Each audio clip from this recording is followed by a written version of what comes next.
Hello family, அனைவருக்கும் வணக்கம். நான் தான் உங்கள் விக்னேஷ். நீங்கள் பார்த்துட்டு இருக்கிறது உங்கள் சேனலில் விக்னேஷ். ஸோ எஸ்டர்டே ஈவினிங் தான் இந்த நோட்டிஃபிகேஷன் வந்துச்சு. ஸோ அந்த வீடியோ தான் நான் இப்போ மேக் பண்ணுறேன். எஸ்எஸ்சி செலெக்ஷன் போஸ்ட் அப்படின்னு சொல்லுவாங்க. இதுவும் ஒரு இயர்லி வேகன்சி தான், வருஷம் வருஷம் வரக்கூடிய ஒரு வேகன்சி தான். ஸோ அது என்னென்ன டீட்டெயில் அது எல்லாமே இந்த வீடியோவில் நம்ம பார்க்க போகிறோம். ஸ்டெப் பை ஸ்டெப்பாக நான் உங்களுக்கு சொல்ல போகிறேன். ஓகேவா? As per notification total vacancies பார்த்தீங்கன்னா 3261. இது ஆல் ஓவர் இந்தியா. ஓகேவா? பட் நம்ம சதர்ன் ரீஜனை சொல்லணும் அப்படின்னா வேகன்சிஸ் ரொம்பவே கம்மி தான். எக்ஸாக்டாக சொல்ல போனால் 157 தான். ஏன்னு தெரில, அது கொஞ்சம் டிசப்பாயிண்டிங்காக இருக்குது. ஓகேவா? பட் நம்ம பார்ப்போம். ஸோ நீங்கள் அப்ளை பண்ணுறதுக்கு முன்னாடி கவனமான விஷயம், வேகன்சிஸ் நல்லா செக் அவுட் பண்ணிவிட்டு ஸோ தட் ப்ரிஃபரன்ஸ் நீங்கள் எப்படி கொடுக்குறீங்களோ பேஸ்ட் ஆன் தட் அதுக்கேற்ற மாதிரி கொடுங்க. ஏன் சொல்கிறேன் அப்படின்னா, இந்த போஸ்ட் பார்த்தீங்கன்னா மல்டிபிள் போஸ்ட் அப்படின்னு நான் சொல்லும் போது 10th குவாலிஃபிகேஷன் இருக்கிறவங்களும் அப்ளை பண்ணலாம், 12th குவாலிஃபிகேஷன் இருக்கிறவங்களும் அப்ளை பண்ணலாம், கிராஜுவேஷன் இருக்கிறவங்க, டிகிரி இருக்கிறவங்களும் அப்ளை பண்ணலாம். பட் வேகன்சி நீங்கள் பார்த்துட்டு தென் ப்ரிஃபரன்ஸில் பேஸ்ட் ஆன் யுவர் இன்ட்ரெஸ்ட் நீங்கள் வந்து அப்ளை பண்ணுங்கள். ஓகேவா? ஸோ இந்த நோட்டிஃபிகேஷன் வந்தது நேற்று. So that last date of application வந்து பார்த்தீங்கன்னா till 25/10 நீங்கள் வந்து அப்ளை பண்ணலாம். நெக்ஸ்ட் மந்த் 25 வரைக்கும் டைம் இருக்குது. பட் அந்த மாதிரி டிலே பண்ணாதீங்க. ஆல்சோ நெக்ஸ்ட்டு 4 to 5 டேஸ்க்கு அப்புறம் அப்ளை பண்ணுங்கள். ஏன் அந்த 4 to 5 டேஸ்னால் நல்ல ஒரு முறை அனலைஸ் பண்ணுங்கள், நோட்டிஃபிகேஷன் பாருங்கள், வேகன்சிஸ் பாருங்கள், உங்களோட ப்ரிஃபரன்ஸ் பாருங்கள், அதெல்லாமே கொடுத்துருங்க, பார்த்து கொடுங்க. ஓகேவா? டேட்ஸ் ஆஃப் சிபிடி வந்து டென்டேட்டிவ் ஜனவரி ஆர் February 2022 நடக்கலாம். அண்ட் ஒரு பெரிய விஷயம் என்னென்னா, இது சிஇடி மூலயமா நடத்த மாட்டாங்க. ஓகேவா? என்ஆர்ஏ நேஷனல் ரெக்ரூட்மெண்ட் ஏஜென்சி இந்த எக்ஸாம் நடத்தாது. எப்பயும் போல் எஸ்எஸ்சி எக்ஸாம் மாதிரி தான் இதுவும் நடக்கும். ஓகே? ஸோ இதில் நம்ம முக்கியமான விஷயங்கள் எல்லாமே பார்த்துட்டு வருவோம். ஏன்னா பெரிய நோட்டிஃபிகேஷன் நான் நம்ம டெலகிராம் சேனலில் போடுறேன். அதில் வேகன்சி நீங்கள் கண்டிப்பாக செக் பண்ணிக்கோங்க, செக் பண்ணி அப்ளை பண்ணுங்கள். ஓகேவா? எஸ். ஸோ என்ன பண்ணணும், ssc.nic.in இதுதான் லிங்க்கு நீங்கள் டேரெக்டாக டச் பண்ணாலே அதில் இருந்தே போகும். கேண்டிடேட்ஸ் டேஷ்போர்டில் போய்ட்டு லேட்டஸ்ட் நோட்டிஃபிகேஷன் பார்த்தீங்கன்னா இது இருக்கும். அண்ட் அதுலேயே details, post details link, out to apply இது எல்லாமே அதுலேயே இருக்கும். அண்ட் இந்த நோட்டிஃபிகேஷன்லையும் தெளிவாக ஒவ்வொன்றும் கொடுத்துருப்பாங்க. ஓகேவா? உங்களோட certificate, the crucial date for this purpose will be closing date for receipt of application, that is 25/10/2021. ஓகேவா? க்ரூஷியல் டேட் சர்டிஃபிகேட்டில் இந்த டேட் மென்ஷன் ஆகிருக்கணும். அதாவது இந்த டேட்டில் candidate should not fall in creamy layer. அதாவது நல்லா புரிஞ்சுக்கோங்க ஒரு விஷயம், ஓபிசி சர்டிஃபிகேட் பொறுத்த வரைக்கும் க்ரீமி அண்ட் நான் க்ரீமி தான். ஓகேவா? ஸோ சப்போஸ் நீங்கள் வந்து அந்த நான் க்ரீமி கண்டிஷனில் இருந்தீங்கன்னா மட்டும்தான் நீங்கள் ஓபிசி கேட்டகரியில் வருவீங்க. க்ரீமி லேயராக இருந்தீங்கன்னா நீங்கள் ஆட்டோமேட்டிக்கலி யூஆருக்கு தான் போயிடுவீங்க. அவங்க என்ன சொல்கிறாங்கன்னா, இந்த டேட்டில் அவங்க க்ரீமியாக இருக்கக்கூடாது. ஓகேவா? Candidate should not fall in creamy layer அப்படிங்கிறாங்க. அதை கொஞ்சம் பார்த்துக்கோங்க. அதே தான் இடபிள்யூஎஸ் கேட்டகரிக்கும் 25/10 அவங்க வந்து இடபிள்யூஎஸ்ஸாக இருக்கணும். Then only they will be treated as EWS candidate. ஓகேவா? அதை பார்த்துக்கோங்க. அண்ட் தென் பார்த்துக்கோங்க, டிசபிலிட்டி இதெல்லாமே கொடுத்துருக்காங்க. இதெல்லாம் எல்லா எக்ஸாம்ஸ்லையும் எல்லா நோட்டிஃபிகேஷன்லையும் அவங்க தரது தான். ஏஜ் லிமிட் பார்த்தீங்கன்னா நார்மலான ஏஜ் லிமிட் 18 to 30 தான். பட் சில போஸ்ட்டுக்கு 18 to 25 தான். ஸோ மேக்ஸிமம் ஏஜ் லிமிட் 25 தான் கொடுத்துருக்காங்க. சில போஸ்ட்டுக்கு 18 to 30 எப்பயும் போல். And then plus 3 years relaxation கொடுப்பாங்க இல்லையா, ஓபிசியாக இருந்தால் ப்ளஸ் 5 years ரிலாக்ஸேஷன் கொடுப்பாங்க, 10 years ரிலாக்ஸேஷன் கொடுப்பாங்க. அதெல்லாம் நீங்கள் இங்கே பார்த்துக்கலாம். ஓகேவா? Relaxation as per post differ ஆகும். சம் போஸ்ட்டுக்கு 18 to 25 இருக்குது, சம் போஸ்ட்டுக்கு 18 to 30 இருக்குது. அதாவது யூஆ இருக்குது.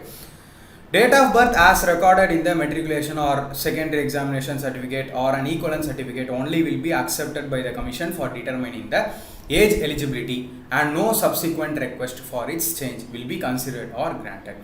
ஸோ எஸ்சி அண்ட் எஸ்டி கேண்டிடேட்டாக இருந்தீங்கன்னா 5 years ரிலாக்ஸேஷன், ஓபிசியாக இருந்தால் 3 years, பிடபிள்யூடியாக இருந்தால் 10 years relaxation, 13 years relaxation PWD plus ஓபிசியாக இருந்தால், பிடபிள்யூடி ப்ளஸ் எஸ்சியா இல்லை எஸ்டியாக இருந்தீங்கன்னா 15 years ரிலாக்ஸேஷன். ஓகே?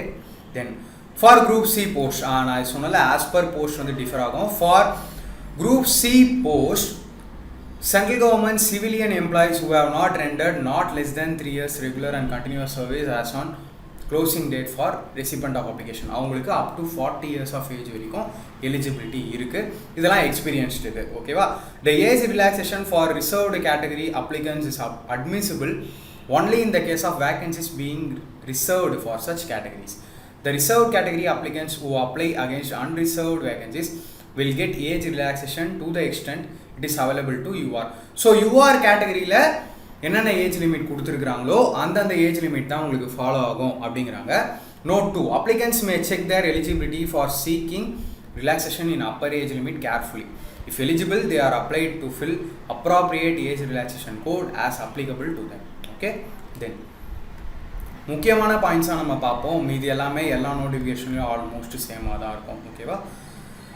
தென் இந்த எக்ஸாமினேஷனோட ப்ராசஸை பற்றி கேட்டிங்கன்னா எஜுகேஷன் குவாலிஃபிகேஷனுக்கு வருவோம். எஜுகேஷன் குவாலிஃபிகேஷன் நான் சொன்னேன் 10th குவாலிஃபிகேஷனும் எலிஜிபிள், 12th குவாலிஃபிகேஷனும் எலிஜிபிள், கிராஜுவேஷன் டிகிரி குவாலிஃபிகேஷன் இருக்கவங்களும் எலிஜிபிள். இப்போ உங்கள் மைண்டில் ஒரு விஷயம் வரலாம், ப்ரோ நான் 10th வச்சுருக்கேன், 12th வச்சுருக்கேன், டிகிரியும் வச்சுருக்கேன்னா you are eligible for 3 types of post. 3 type of போஸ்ட்டுக்குமே நீங்கள் எலிஜிபிள். ஸோ உங்களை வந்து காமன் கேண்டிடேட்ஸ் அப்படின்னு சொல்லுவாங்க. அதை பற்றியும் நான் சொல்கிறேன் நோட்டிஃபிகேஷனில் ஃபர்தராக பார்க்கும்போது. Okay, crucial date for determining age limit and possession of education qualification bar experience will be on 1/1/2021. So இதை கேர்ஃபுல்லாக பார்த்துக்கோங்க. 1/1/2021 உங்களோட எஜுகேஷன் குவாலிஃபிகேஷன் நீங்கள் கம்ப்ளீட் பண்ணியிருக்கணும். உங்களோட சர்டிஃபிகேட்ஸ் உங்கள் கையில் இருக்கணும். சில போஸ்ட்டுக்கு எக்ஸ்பீரியன்ஸ் கேட்டிருக்காங்க, அவங்களுக்கும் இதே தான். 1/1/2021 டேட் படி உங்ககிட்ட அந்த எக்ஸ்பீரியன்ஸும் எஜுகேஷன் குவாலிஃபிகேஷனும் உங்களோட அந்த சர்டிஃபிகேட்ஸும் உங்ககிட்ட இருக்கணும். ஓகேவா? The post where experience is required. Such experience must be acquired by the candidates after completing educational qualification as specified for the concerned post. Further internship, training, research experience, etc. gained in the course of acquiring an educational qualification will not be counted as experience, even after the same has been acquired after the completion of his education qualification. அதாவது experience அப்படிங்கிறது work experience தான். அவங்க இங்கே சொல்ல வரது என்னன்னா, நீங்கள் பண்ணியிருந்த இன்டர்ன்ஷிப் இல்லை ட்ரைனிங் இல்லை ரிசர்ச் எக்ஸ்பீரியன்ஸ் அதெல்லாம் வந்து எக்ஸ்பீரியன்ஸாக எடுத்துக்கப்படாது அப்படிங்கிறாங்க. ஸோ அந்த ரெக்வயர்டு குவாலிஃபிகேஷனை நீங்கள் கம்ப்ளீட் பண்ணி தென் உங்களுக்கு ஒர்க் பேஸ்ட், அதாவது ஃபுல் டைம் எக்ஸ்பீரியன்ஸ் இருக்கணும் அப்படிங்கிறாங்க. இதை தெளிவாக பார்த்துக்கோங்க. தென் ஆஃப்டர் அப்ளை பண்ணிட்டீங்க அப்படின்னா உங்களோட அப்ளிகேஷனை நீங்கள் பிரிண்ட் அவுட் எடுத்து செல்ஃப் அட்டஸ்ட் பண்ணி வச்சுக்கணும் அப்படிங்கிறாங்க. ஓகே, ரொம்ப ரொம்ப அவசியமான பாயிண்ட் இது. ஏன்னா இன்றைக்கும் நிறைய பேர் வந்து அப்ளிகேஷனை தொலைச்சிடுறது ஆர் அவங்களோட ரெஜிஸ்டர் நம்பர் அவங்களுக்கு ஞாபகம் இருக்காது. இந்த மாதிரி விஷயத்துலலாம் நான் எல்லாருக்கும் கொடுக்குற ஒரு ஜென்ரல் சஜஷன் என்னென்னா, உங்களோட அப்ளிகேஷன் நீங்கள் அப்ளை பண்ண உடனே பிரிண்ட் அவுட் எடுத்து ஒரு காப்பி சேஃபாக வச்சுக்கோங்க அப்படின்னு நான் சொல்லுவேன். ஓகே, டிகிரிஸ் வந்து பார்த்தீங்கன்னா ரெகக்னைஸ்ட், அதாவது டிஸ்டன்ஸ் எஜுகேஷனில் நீங்கள் டிகிரி பண்ணியிருந்தாலும் ஆஸ் பர் ரூல் எலிஜிபிள் இருந்தால் உங்களை எடுத்துப்பாங்க.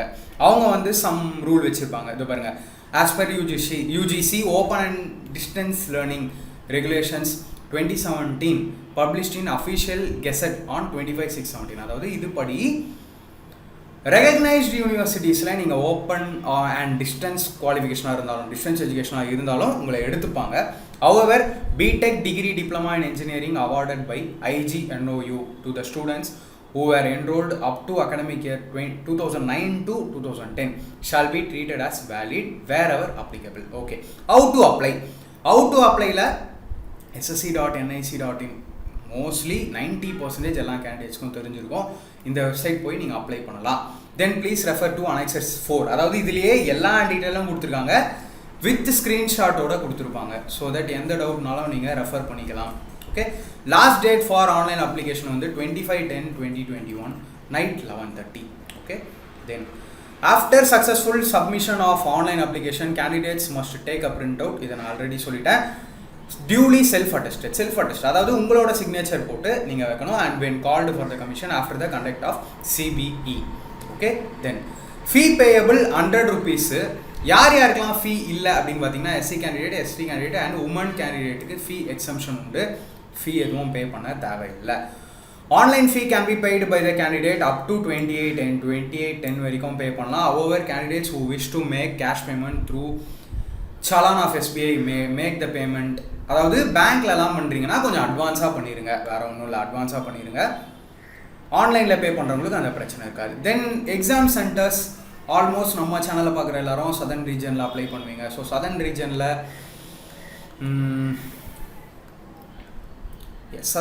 இங்கெல்லாம் சென்டர்ஸ் இருக்கும். ஹைதராபாத், கர்னல், விஜயவாடா, விசாகப்பட்டினம், சென்னை, மதுரை. ஓகே, எல்லாம் உங்களுக்கான சென்டர்ஸ் அலாட் பண்ணுவாங்க.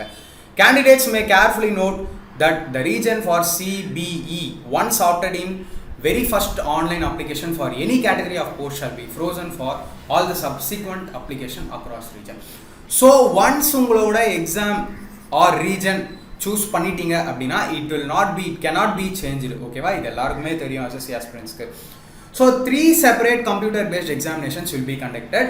3 செப்பரேட் ஆன எக்ஸாம்ஸ் கண்டக்ட் பண்ணுவாங்க. 3மே MCQ பேஸ்டு எக்ஸாம்ஸ் தான். ஓகே, தென் SSC எக்ஸாம் அப்படிங்கிறதால கம்பல்சரி இங்கிலீஷ் அப்படிங்கிறது இருக்கும். பட் யாரும் பயப்பட வேண்டாம், பேசிக் நாலேஜ் இருந்தால் போதும் இங்கிலீஷ்க்கு. அதாவது நீங்கள் 10th குவாலிஃபிகேஷன் இருக்கிற எக்ஸாமுக்கும் 12th குவாலிஃபிகேஷன் இருக்கிற எக்ஸாமுக்கும் அப்ளை பண்ணிங்கன்னா ரொம்பவே பேசிக்கான இங்கிலீஷ் தான் இருக்கும். ஜஸ்ட் நம்ம ஸ்கூல் லெவலில் படித்து பார்த்த இங்கிலீஷ் தான் இருக்கும். கிராஜுவேஷன் நீங்கள் அப்ளை பண்ணுறீங்கன்னா கொஞ்சம் ஹை லெவல் இங்கிலீஷை எக்ஸ்பெக்ட் பண்ணலாம். ஓகேவா, ஸ்கீம் ஆஃப் எக்ஸாமினேஷன் ஆல்மோஸ்ட் எல்லா SSC எக்ஸாம்ஸ் மாதிரியும் சேமாக தான் இருக்கும். 25 கொஷின்ஸ் இருக்கும், 4 செக்ஷன்ஸ் இருக்கும்.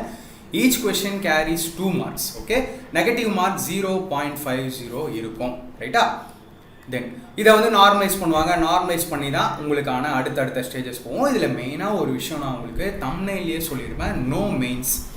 ஸோ இந்த மாதிரி ஒரு எக்ஸாம்ஸில் மெயின்ஸ் கிடையாது. அப்போ என்ன ப்ரோ, கம்ப்யூட்டர் பேஸ்ட் எக்ஸாம் முடிஞ்ச உடனே என்ன ஆகும் அப்படின்னு பார்த்தீங்கன்னா ஸ்கில் டெஸ்ட் நடக்கும்.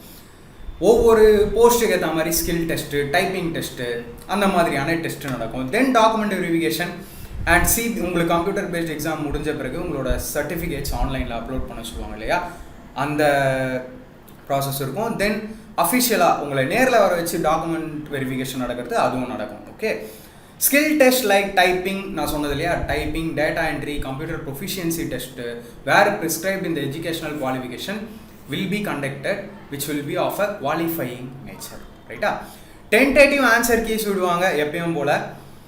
if any within the time limit given by the commission through online modality only on payment of ₹100 per question. அதாவது ஆன்சர் கீ ரிலீஸ் பண்ணுவாங்க, அப்ஜெக்ஷன் ரைஸ் பண்ணுறது, இதெல்லாம் இதுலேயும் சேம் தான், RRB மாதிரி. இண்டிகேட்டிவ் சிலபஸ் பார்த்தீங்கன்னா ஜென்ரல் இன்டெலிஜென்ஸ் அண்ட் ரீசனிங் பார்த்துக்கிட்டிங்கன்னா test will be on similarities and differences, space visualisation, problem solving analysis. அதாவது நீங்கள் உங்களுக்கு நான் சுருக்கமாக சொல்கிறேன் பாருங்க, நீங்கள் MTSO இல்லை GDO ப்ரிப்பரேஷன் பண்ணுறீங்கன்னா 100% சேம் சிலபஸ், 100% சேம் ஸ்ட்ராட்டஜி அப்படின்னு நான் சொல்லுவேன். எதுக்கு? மெட்ரிகுலேஷன் லெவல் எக்ஸாமுக்கு. தென் நீங்கள் ஹையர் செகண்டரி லெவல் ப்ரிப்பேர் பண்ணுறீங்கன்னா CHSL எப்படி ப்ரிப்பரேஷன் பண்ணணுமோ அதே மாதிரி லெவல் இருக்கும். இங்கிலீஷும் சரி, அதர் மேக்ஸ் அண்ட் ஜென்ரல் அவேர்னஸும் சரி. ஓகேவா, ஸோ 10th லெவல் குவாலிஃபிகேஷன் இருக்கிறவங்களுக்கு ரீசனிங்கில் நான் வெர்பல் பயங்கர ஃபோக்கஸ்டாக இருப்பாங்க. நான் வெர்பல் பேஸ்டு கொஷின்ஸே out of 25 5 questions to 6 question வரும். அதுக்கப்புறம் உங்களுக்கான coding and decoding, series, mirror image, water இமேஜ்லாம் நான் வெர்பலில் வந்துடும். லாஜிக்கல் ரீசனிங் உங்களுக்கு கிடையவே கிடையாது. இது எல்லாமே 10th லெவல் எக்ஸாம்ஸ் அப்ளை பண்ணி எழுதுகிறவங்களுக்கு லாஜிக்கல் ரீசனிங் கிடையவே கிடையாது. Like statement, conclusion, assumption, course of action, இது எதுவுமே கிடையாது. சிலாஜிசம் கேட்பாங்க அண்ட் தென் நான் வெர்பல் கேட்பாங்க. சீரீஸு, கோடிங், டீகோடிங் இருக்கும். டைரக்ஷன் இருக்காது, பிளட் ரிலேஷன் இருக்காது. ரொம்பவே ஈஸியாக இருக்கும். ஸோ 10th குவாலிஃபிகேஷன் இருக்கிறவங்கன்னா நீங்கள் அப்ளை பண்ணலாம், ரொம்பவே ஈஸியாக இருக்கும். ஜென்ரல் அவேர்னஸ் இங்கேயே கொடுத்துருப்பாங்க பாருங்கள். questions will be such that they do not require a special study of any discipline. எந்த ஒரு சப்ஜெக்ட்லேயும் போய் அதிகபட்சமாக படிக்கணும் அப்படிங்கிறது கிடையாது. ஸோ ஒன் ஸ்டாப் சொல்யூஷனாக நான் இந்த செக்ஷனுக்கு என்ன சொல்லணும்னா லூஸ் அண்ட் ஜிகே உங்களுக்கு பெஸ்ட்டாக இருக்கும். அது இந்த புக்கு எல்லாருக்கிட்டையுமே இருக்கும். ஸோ அதை பார்த்துக்கிட்டிங்கன்னா போதும். தனியாக ஸ்பெசிஃபிக்காக ஒரு சப்ஜெக்ட்டுக்கு பயங்கரமாக கான்சன்ட்ரேஷன் பண்ணணும் அப்படிங்கிறது இல்லை. மேக்ஸில் என்னென்ன கேட்பாங்க, நம்பர் சிஸ்டம், அதாவது நம்பர்ஸ் பேஸ் பண்ணது, அதிலே டெசிமல் ஃப்ராக்ஷன் எல்லாமே வந்துடும். Fundamental arithmetical operations, percentage, ratio proportion chapter, average, interest, simple interest, compound interest, profit and loss, discount, tables and graphs, mensuration, time and distance, ratio and time, time and work. Then English language எடுத்துக்கிட்டிங்கன்னா 2 லைனில் எல்லாமே முடிச்சிட்டாங்க பார்த்தீங்களா. வொக்காப்ஸ், grammar எல்லாம் பேசிக்காக இருக்கும். சென்டென்ஸோட structure, synonyms, antonyms, correct usage etcetera. And then comprehension இருக்கும். ஒரு பேசேஜ் கொடுத்துட்டு அந்த பேசேஜில் இருந்து உங்களை கொஷின்ஸ் கேட்பாங்க இல்லையா, நம்ம ஸ்கூல் டேஸில் பார்த்தது அந்த மாதிரி இருக்கும். டுவெல்த்துக்கு வருவோம். Equal to CHSL level questions இருக்கும். ஓகேவா? தென் சிலபஸ்லேயே பார்த்தீங்கன்னா தெளிவாக கொடுத்துருக்காங்க. வேர்பல் ரீசனிங்கும் இருக்கும், நான் வேர்பல் ரீசனிங்கும் இருக்கும். உங்களுக்கு என்னென்னா அனலைஜி இருக்கும், எல்லாமே இருக்கும். சிம்பிள் ரிலேஷன்ஷிப்ஸ் எல்லாமே இருக்கும். ஓகேவா? லைக் லாஜிக்கல் ரீசனிங்கும் இதில் வந்து கொடுத்துருப்பாங்க. அதில் இல்லைன்னு நான் சொன்னேன், இதில் இருக்கும். கோடிங் டிகோடிங் ஆகட்டும், தென் ஃபிகரல் கிளாசிஃபிகேஷன், நான் verbal, verbal, word building, social intelligence, other sub topics எல்லாமே. 12th குவாலிஃபிகேஷன் வந்துட்டா எல்லா ரீசனிங் டாபிக்ஸும் இருக்கும், லாஜிக்கலும் இருக்கும், வேர்பல் இருக்கும், நான் வேர்பல் இருக்கும், எல்லாமே இருக்கும். ரைட்டா? ஜென்ரல் அவேர்னஸ் அதை விடையும் இதில் கொஞ்சம் டிஃபிகல்ட்டி லெவல் ஐயா நீங்கள் எக்ஸ்பெக்ட் பண்ணலாம். ஹிஸ்ட்ரி ஸ்பெசிஃபிக்காக கேட்பாங்க, ஜியாகிரஃபிலேருந்து கொஷின்ஸ் கேட்பாங்க, ஜென்ரல் சயின்ஸ்லேருந்து கொஷின்ஸ் கேட்பாங்க. தென் வந்து சிஏ கரண்ட் அஃபேர்ஸில் இருக்கும், general polity and latest science and tech current affairs இதெல்லாமே இருக்கும். குவான்டிடேட்டிவ் ஆப்டிடியூடுக்கு வருவோம். அதுக்கும் இதுக்கும் நல்ல டிஃப்ரென்ஸ் உங்களால் பார்க்க முடியும். சிலபஸ் அதிகமாக இருக்குது. ஏன்னா அதில் நம்ம படிக்கும் போதே நான் உங்களுக்கு சொல்லியிருப்பேன், அட்வான்ஸ் மேக்ஸ் கிடையாது. இதில் அட்வான்ஸ்டு மேக்ஸ் கண்டிப்பாக இருக்கும். சர்ச் இண்டிசஸ் ஆகட்டும், அல்ஜிப்ரா ஆகட்டும், ட்ரிக்னாமெட்ரி ஆகட்டும், ஜாமெட்ரி ஆகட்டும், மென்சுரேஷன் ஆகட்டும், ஸ்டாட்டிஸ்டிக்ஸ் லைக் நம்ம மீன் மீடியன் மோட் ஆகட்டும், இது எல்லாமே இருக்கும். நான் எதுவும் புதுசாக சொல்லணும்னு தேவையில்லை. ஈக்குவல் டு சிஹெச்எஸ்எல் லெவல் உங்களுக்கு இருக்கும். அண்ட் தென் டிகிரி குவாலிஃபிகேஷன் இருக்கிறவங்களுக்கு வருவோம். இங்கிலீஷ்க்கு வருவோம். இங்கிலீஷ்லேயும் வாய்ஸ் எல்லாமே இருக்கும். அதில் 2 லைனில் முடிச்சிருக்காங்க. இதில் பார்த்தீங்கன்னா ஒரு 5 லைன் வந்திருக்கு. எல்லாமே இருக்கும். ஈக்குவல் டு சிஜிஎல் லெவல் இருக்கும். தென் கிராஜுவேஷன் அண்ட் அபவ் லெவலுக்கு வாங்க. ஜென்ரல் இன்டெலிஜென்ஸ் அண்ட் ரீசனிங்கில் equal to CHSL and CGL. So எந்த ஒரு டாப்பிக்கும் விடுற மாதிரி இருக்காது. Almost all topics of reasoning இருக்கும். ரைட்டா? தென் general awareness ku vaanga. Questions will be designed to test the general awareness of the environment and its application to the society. Questions will also be designed to test knowledge of current events, adhaadu current affairs, then ungaloda geography, history, culture, economics, general politics, scientific research. Adhaadu CHSL and the 12th post ku enna kuduthirukangalo adha same ah kuduthirukanga, adhe dhaan maths ku advance compulsory varum. Then candidates ability to understand correct English, is basic comprehension and writing ability would be tested. Questions in part A, B and D will be of level with the essential qualification graduation. So graduation level ku irukum, 10th vida variation adhigama irukum. Okay ba? Admission to the exam. So idellame எல்லாருக்கும் கொடுக்குறது தான். All candidates who register themselves in response to this advertisement by the closing date and time, அதாவது கரெக்டான டைமுக்கு கரெக்டான டேட்டுக்குள்ளே யாரெல்லாம் apply பண்ணுறீங்களோ அவங்க தான் they will be provisionally accepted by the commission அப்படிங்கிறாங்க. இதெல்லாம் எல்லா எக்ஸாம்ஸ்லையும் சொல்கிறது தான். And then experience, age, physical and medical standards இதெல்லாம் பார்த்து அப்ளை பண்ணுங்கள். நான் இந்த நோட்டிஃபிகேஷன் டெலகிராம் சேனலில் போடுறேன். ஒரு தடவை ரீட் பண்ணி அப்ளை பண்ணுங்கள். அதுக்கு தான் நான் சொன்னது உங்களுக்கு ஒரு 3-4 டேஸ்க்கு அப்புறம் கூட அப்ளை பண்ணுங்கள், டீட்டெயிலாக பார்த்துட்டு. ஏன்னா டைம் இருக்குது. கடகடன்னு அப்ளை பண்ணுறதை விட கரெக்டாக அப்ளை பண்ணணும். ஓகேவா? Candidates must bring printout of admission card. இதெல்லாம் அவங்க எல்லாருக்குமே தெரியும். தென் அவங்க கேட்ட proofs. If photo identity card does not have the date of birth, then the candidate must carry an additional. Okay, நீங்கள் எடுத்துகிட்டு போகிற ஃபோட்டோ ஐடியில் உங்களோட டேட் ஆஃப் பர்த் இல்லைனா ஃபோட்டோ ஐடியில் டேட் ஆஃப் பர்த் இருக்கிற மாதிரியான ஒரு ஐடி கொண்டு போங்க, அவ்வளோதான். தென் டாக்குமெண்ட் வெரிஃபிகேஷன், இதெல்லாம் அந்தந்த டைமில் நான் சொல்கிறேன். எல்லாம் ஜென்ரலான நோட்டிஃபிகேஷனில் கொடுக்கறது தான். செலெக்ஷன் ப்ரொசீஜர் என்ன மாதிரி இருக்கும்னா, உங்களுக்கான மல்டிபிள் சாய்ஸ் கொஸ்டின் இருக்கும். இதுதான் உங்களுக்கான சிபிடி ஆர் ஸ்டேஜ் 1ன்னு கூட சொல்லலாம். அதுக்கப்புறம் உங்களை வந்து என்ன பண்ணுவாங்க, ஆல் கேண்டிடேட்ஸ், இருங்க கொஞ்சம் ஸ்கிப் பண்ணுறேன். Candidates who apply for more than one post, அதாவது நீங்கள் எல்லா போஸ்ட்டுக்கும் எலிஜிபிளாக இருக்கீங்க, 10th 12th கிராஜுவேஷனுக்கு அப்ளை எலிஜிபிளாக இருக்கீங்கன்னா அவங்கள தான் காமன் கேண்டிடேட்ஸ் அப்படின்னு சொல்லுவாங்க. such common candidates will be issued only one admission certificate. ஒரே ஒரு அட்மிட் கார்டு தான் இருக்கும். By the region under whose jurisdiction the center of examination opted by the candidate in his online application for CBE falls. So இங்க பாத்தீங்கன்னா என்ன சொல்லிருக்காங்கன்னா 3 or more categoriesக்கு நீங்க apply பண்ணியிருக்கீங்க அப்படின்னா செப்பரேட்டா one for each level of education qualification உங்களுக்கான admit or admission certificate கொடுக்கப்படும் அப்படிங்கிறாங்க. Common candidates must appear only once in the exam for one level. அதாவது ஒரு லெவலுக்கு ஒரு தடவை தான் அப்ளை பண்ணி எழுத முடியும். இது எல்லாருக்குமே தெரியும் அப்படின்னு நான் நம்புகிறேன். இது வந்து பார்த்தீங்கன்னா நெக்ஸ்ட் ஸ்டேஜ் ஆஃப் ரெக்ரூட்மெண்ட். இது வந்து மினிமம் பர்சன்டேஜ். ஸோ இதை பார்க்குறதுல எந்த ஒரு யூஸும் கிடையாது. கட் ஆஃப் டோட்டலாக டிஃப்ரெண்ட்டாக இருக்கும். The candidates who are shortlisted for the next stage of scrutiny will be required to submit self-declared. நான் ஆல்ரெடி சொன்னது தான். ஸோ எக்ஸாம் கொடுத்துட்டீங்க, கம்ப்யூட்டர் பேஸ்ட் எக்ஸாம் கொடுத்துட்டு செலக்ட் ஆகிட்டீங்க அப்படின்னா அதுக்கப்புறம் செல்ஃப் அட்டஸ்டட் காப்பீஸ் வந்து நீங்கள் அப்லோட் பண்ணுற மாதிரி இருக்கும். ஓகே, அண்ட் தென் அவங்க அதை பார்ப்பாங்க in hard copy along with the print out of their online application form to the respective regional office to which the post category belongs. Okay, இது வரைக்கும் நான் ஆல்மோஸ்ட் உங்களுக்கு எல்லா டவுட்ஸும் கிளியர் பண்ணியிருப்பேன்.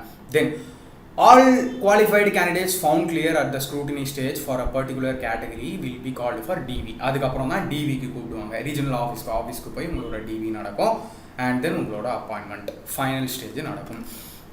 ஓகே, இதில் நீங்கள் பார்க்க வேண்டியது என்னென்னா இந்த நோட்டிஃபிகேஷன்லேயே உங்களுக்கு கிறிஸ்டல் கிளியராக எல்லாமே கொடுத்துருப்பாங்க. லைக் நீங்கள் அப்ளை பண்ணுறீங்க, உங்களுக்கு ஏதாச்சும் டவுட் வருது அப்படின்னா இதுலேயே நீங்கள் ரெஃபரும் பண்ணலாம். ஸோ இங்கே பாருங்கள், ஸ்டெப் பை ஸ்டெப்பாக கொடுத்துருப்பாங்க. ஃபஸ்ட்டு வெப்சைட்டுக்கு எப்படி போகணும் அப்படிங்கிறதுலேருந்து தென் ஒவ்வொரு டீட்டெயிலாக எப்படி கொடுக்கணும், ஸோ தட் உங்களுக்கு எந்த டவுட்டுமே வராது. நோட்டிஃபிகேஷன் ஒன்ஸ் கிளியராக பாருங்கள், உங்களுக்கு நல்லாவே புரியும். நான் லாஸ்ட்டாக வரேன் அவங்க கொடுத்துருக்கிற விஷயத்துக்கு என்ன அப்படின்னு பார்த்தீங்கன்னா வேகன்சி. ஓவரால் வேகன்சி என்னன்னு பார்த்தீங்கன்னா 3261. இதை நான் ஆல்ரெடி சொன்னேன், ஆல் ஓவர் இந்தியா. அண்ட் இதில் என்ன ஒரு நல்ல விஷயம்னா லெவல் 1லேருந்து லெவல் 6 போஸ்ட் வரைக்கும் இருக்குது.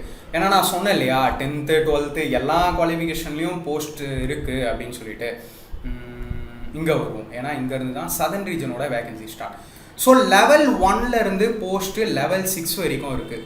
லெவல் 6 வரைக்கும். ஸோ 30,000 சேலரியிலேருந்து அப் டு 75+ to 80+ சேலரி வரைக்கும் இருக்குது. 80K வரைக்குமான சேலரி ஜாப்லாம் இதில் இருக்குது. ஓகே, 30Kலேருந்து 80K வரைக்கும் இருக்குது. பட் ஒரே ஒரு சோகமான விஷயங்கள் என்னென்னா, என்னதான் ஓவரால் வேகன்சி 3261 இருந்தாலும் டோட்டல் வேகன்சிஸ் இன் சதர்ன் ரீஜன் பார்த்தீங்கன்னா வெறும் 157 தான். இதுலேயே என்ன இருக்குது, 10th குவாலிஃபிகேஷன் போஸ்ட்டும் இருக்குது, 12th குவாலிஃபிகேஷன் போஸ்ட்டும் இருக்குது, டிகிரி குவாலிஃபிகேஷன் போஸ்ட்டும் இருக்குது. அண்ட் தென் இதில் இன்னும் கம்யூனிட்டி ஸ்ப்ளிட்டர் போகிறோம் இல்லையா, யூஆருக்கு இத்தனை, இங்கெல்லாம் பார்த்தீங்கன்னா அப்படியே இருக்குது. இந்த கேட்டகரிக்கெலாம் வேகன்சிஸே இல்லை அப்படிங்கிற மாதிரி. ஸோ வேகன்சிஸ் ரொம்ப கம்மி தான். அப்ளை பண்ணுங்கள். அப்ளை பண்ணுறவங்க ப்ரிஃபரன்ஸ் பார்த்துட்டு அப்ளை பண்ணுங்கள். நான் வேகன்சி கம்மியாக இருக்குது, எதில் நல்ல வேகன்சி இருக்குது, எதில் போட்டால் நம்ம கிளியர் பண்ணலாம் அப்படின்னு பார்த்து அப்ளை பண்ணுங்கள். நான் வேணும்னா இந்த வேகன்சியை மட்டும் கூட தனியாக க்ராப் பண்ணி கூட நம்ம டெலகிராம் சேனலில் அப்லோட் பண்ணுறேன், சதர்ன் ரீஜன் மட்டும். ஸோ தட் உங்களுக்கு வந்து ரொம்ப டீட்டெயிலாக இருக்கும், எப்படி அப்ளை பண்ணலாம் அப்படிங்கிறது தெரியும். இதோட நான் இந்த வீடியோ எண்ட் பண்ணிக்கிறேன். அண்ட் இன்ட்ரெஸ்ட் இருக்கிறவங்க மறக்காமல் அப்ளை பண்ணுங்கள். ஏன்னா ஒரு கோல்டன் ஆப்பர்ச்சுனிட்டி, நோ மெயின்ஸ். அதை நான் தெளிவாக மறுபடியும் நான் சொல்லிக்கிறேன். Thank you friends.